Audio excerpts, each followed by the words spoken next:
Welcome to Frosting Your Gravy, everyone. Today I'm inviting you to join me as I will be baking this very special, easy to make, absolutely delicious, soft Russian cake called Nevskiy.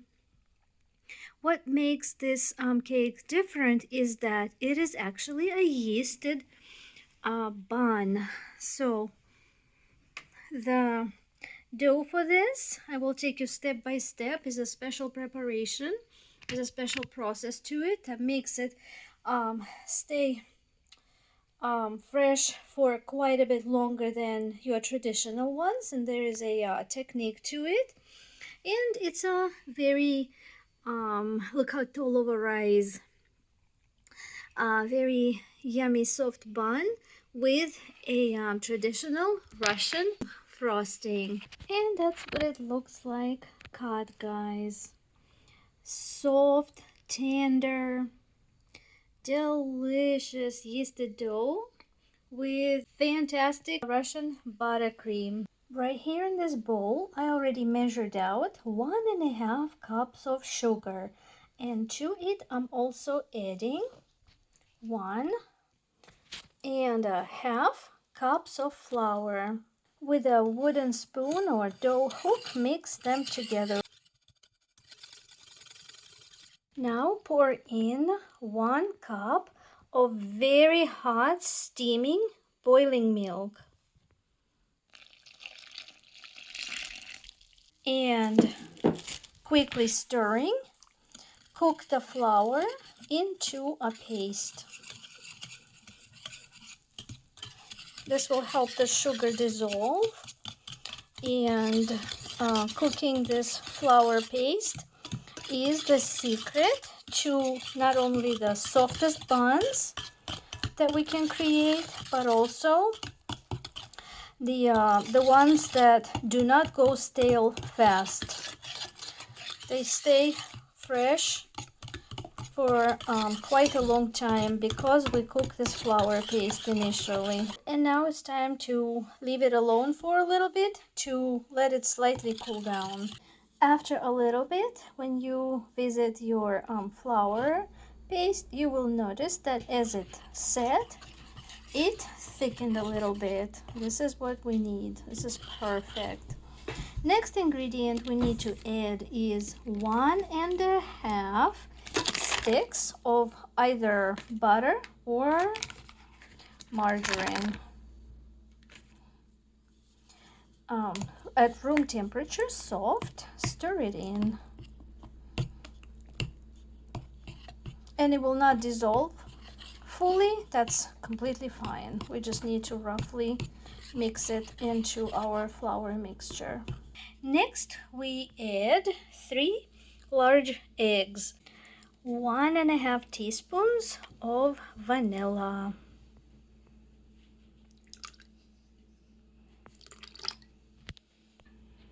half a teaspoon of salt, 1 more cup of milk, this time just room temperature, 1.5 tablespoons of active dry yeast,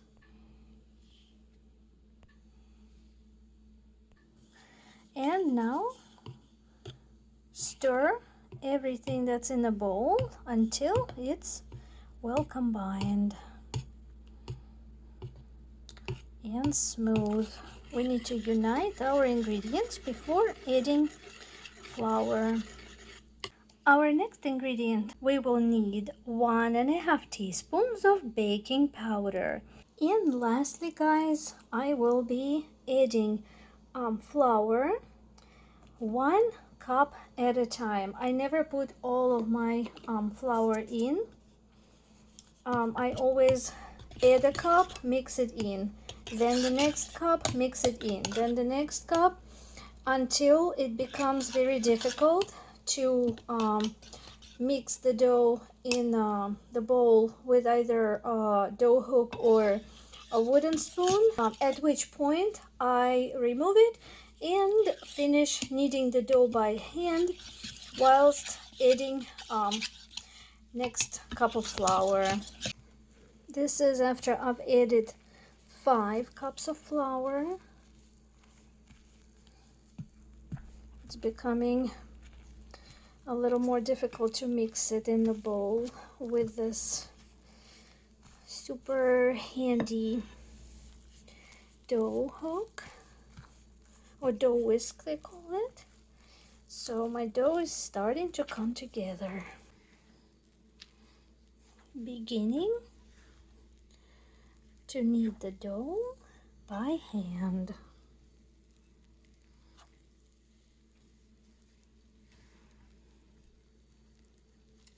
And my dough has been put together, and I used a total of 6 cups of flour for this step. Yours might vary, and there are two keys to achieve just the softest, fluffiest buns that nobody can resist. Key number 1: knead, knead, knead. This dough needs to be kneaded a minimum of 7 minutes, whether you're doing by hand, or even better if you just put it in your stand mixer and let your machine do the job. Just let it knead for about 7.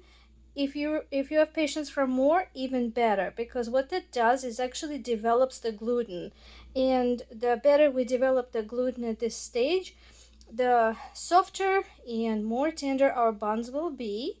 And key number 2, perhaps the most important key, is the dough needs to remain sticky. Whenever you add your flour 1 cup at a time, don't miss that threshold when your dough has come together but remains like slightly sticky.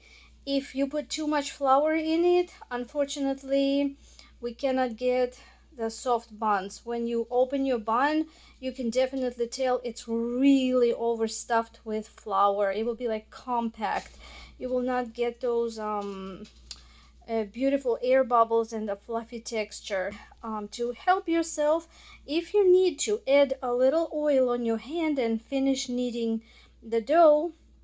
That way you will not add any more flour, and yet it'll help with the stickiness. And once your dough has been put together into a nice bowl, cover it with a clean shower cap or saran wrap and allow it to rest in a warm place for about hour and a half until your dough rises to double or even triple in volume.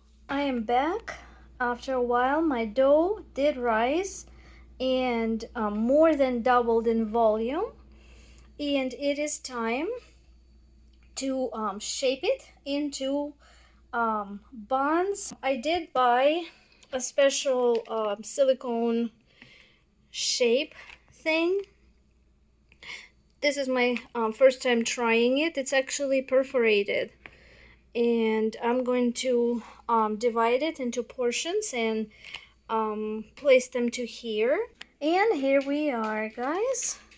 I've divided my dough into long shapes to fit into this bun making silicone pan, and we need to cover it with saran wrap and leave it again in a warm place for about 20 minutes to allow for the dough to inflate again. We call it the second rise.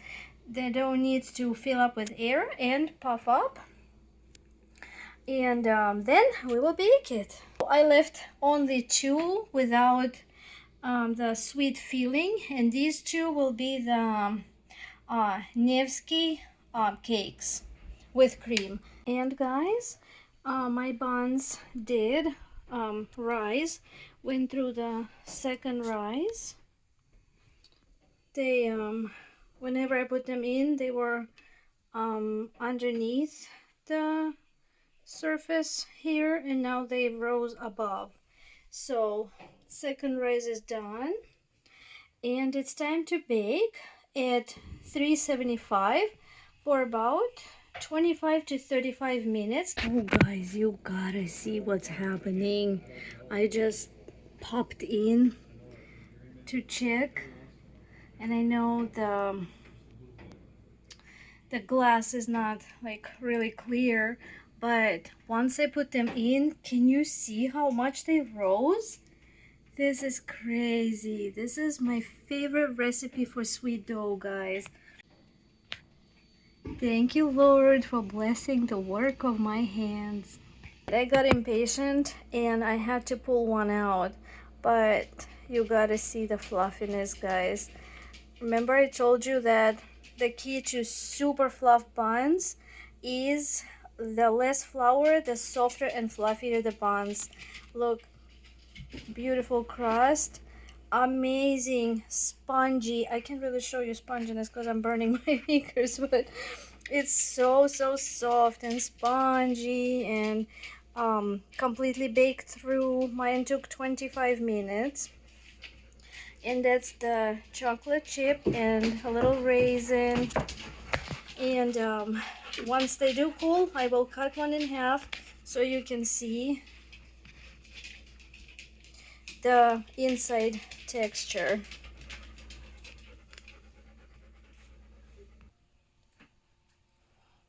These two are the ones that will have cream in them. And this is how you make the icing for the Nevsky cakes. Take soft butter and whip it up real good with a hand mixer or a whisk, or in my case with a large sturdy fork. Whip it up till light and fluffy and add equal amounts of sweetened condensed milk. So right here I had 6 tablespoons of butter, and I'm also adding 6 tablespoons of condensed milk, and whip it all together and add a couple of drops of vanilla extract just to flavor it nicely. To make the Nevsky cake, we need to slice it in half. Your cake needs to um, sit in the refrigerator and cool down before you can cut it.